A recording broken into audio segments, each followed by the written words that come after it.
Good morning, my beloveds, and thank you for being in worship today. It seems hard to believe that it's January 31st, and this is the 5th Sunday of the month. Christmas is now just a distant memory. So I was challenged to do something a little different this week, and it sounded like a good idea, and I hope you agree. I'm going to try very hard to be off script. I decided that maybe we would take time and share a cup of coffee. Did you know that coffee is biblical? I mean, there it is. Hebrews. It's in the Bible. Hebrews. Get it? All right, so the truth of the matter is this pandemic has done nothing for my strange sense of humor. But it has seemed to do a lot of other things. We have all been stressed to our limits. We are all feeling after 10 months the after effects of being in a state of anxiety, frustration, and just simply impatience to get back to where we were before all of this started last March. The truth is, my beloved, you are not alone in any of those feelings. I have struggled right along with exactly the same sorts of issues. In fact, it has reached a place where I had to go to my doctor and ask for help. There is nothing wrong with asking for help when you've reached a point of being completely whelmed. I think it's beyond overwhelmed or underwhelmed. It is truly just whelmed in general. Everything is different. And the truth of the matter is, I have never, ever thought that I would be a pastor in a situation such as this. And I don't know what to do either. I'm worried as you are. I have great concern as you do. And it seems that although from the time I open my eyes first thing in the morning and I begin being in prayer throughout the day, as each of your faces comes to mind, I stop and I pray about you and for you. It doesn't seem like much.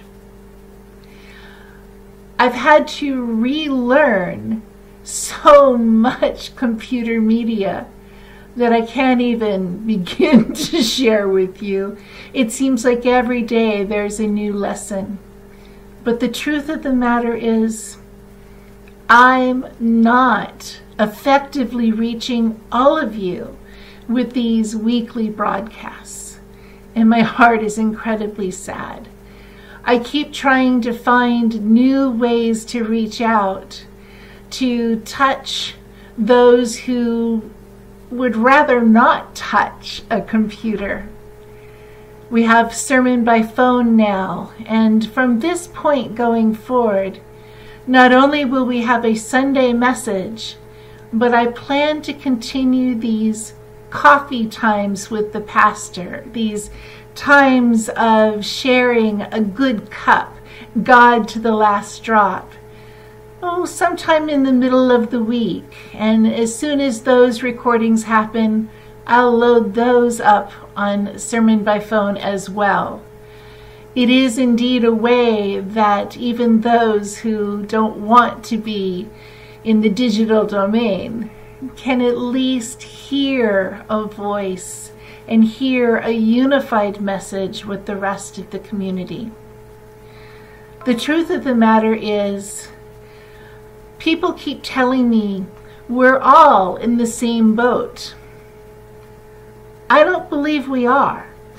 I believe that we are all in our own boats because of social distancing and this time of isolation. But what I do believe is that we are definitely on the same river, making the same journey in the same direction together. And all that keeps coming to my heart, all that keeps coming to my thoughts as the weeks have turned into months is fear not. Do not be afraid.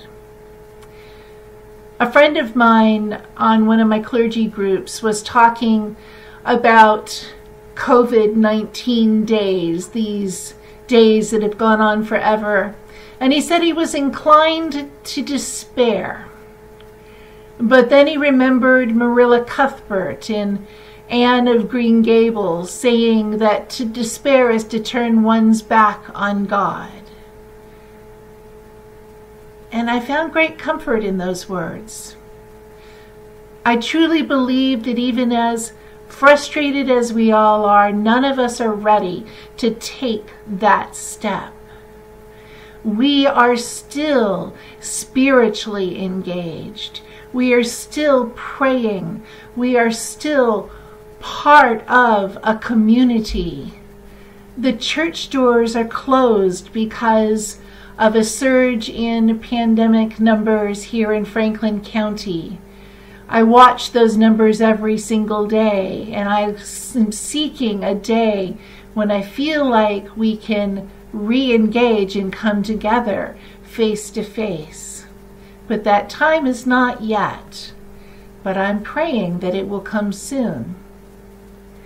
But even in the midst of all of that, I still know in my whole heart that we are a church engaged and in mission and ministry in this community in Malone, New York, that Centenary United Methodist Church matters.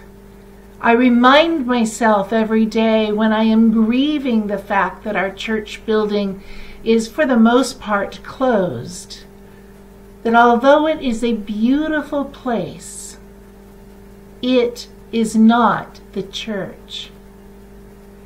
You are the church. I am church. We are church.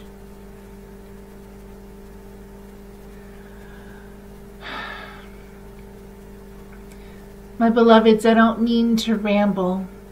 I've wondered all week what it was that I would say to you. I guess it all boils down to hope. We must not give up on our hope. We must not give up on our being a disciple of Jesus Christ. We must remain together even virtually, understanding that prayer is,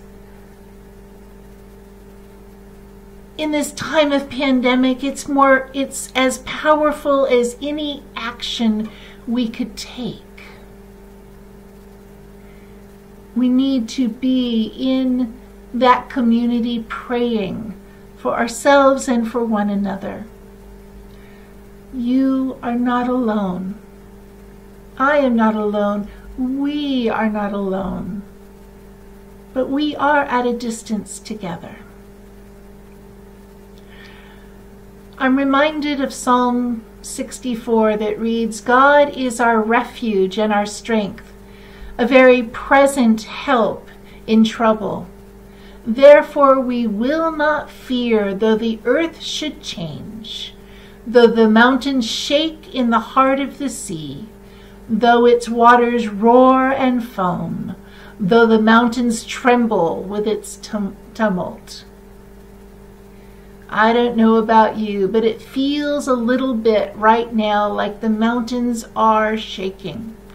And certainly the earth is changing. But more than any other message in the Bible, the scriptures tell us, fear not. Over and over and over again. In fact, one great theologian made the proclamation that there are enough fear not verses to read one every single day and still have some left over. And while the words may not be exactly fear not, the message of those verses over and over 500 of them, boil down to that one message: fear not. The earth is changing, and we are changing, but we will not fear. For me, I'm comforted by the reminder that God is still here. God is a very present help, and I know I can say this with all confidence. I am not abandoned. You are not abandoned. We are not abandoned. And with that thought in mind, this first coffee time, our good cup together, I'd ask you to join me in prayer. Most merciful and triune God, we come to you in our weakness. We come to you in our fear. We come to you with trust, for you alone are our help. We place before you the disease present in our world. We turn to you in our time of need. Bring wisdom to the doctors. Give understanding to the scientists. Endow caregivers with compassion and generosity. Bring healing to all those who are ill. Protect those who are most at risk. Give comfort to those who have lost a loved one. Welcome those who have died into your eternal home. But Holy One, more than anything, stabilize our communities. Unite us in our compassion. Remove all fear from our hearts. Fill us with confidence in your care. And more than all, remind us of the truth of the phrase, Jesus, I trust in you. As little children, the people of God say, Amen. Peace be with you, my beloveds. I am here. You're in my heart every moment of the day. You're in my prayers throughout those days. I miss you. I look forward to seeing you and looking you in the eye. But until that day, call me anytime, and don't be surprised if the phone rings and it's me. Thank you for your grace. Thank you for understanding that I am struggling just as you are. But more than anything, thank you for being the people of God, the disciples of Jesus Christ, the church we know as Centenary United Methodist Church of Malone, New York.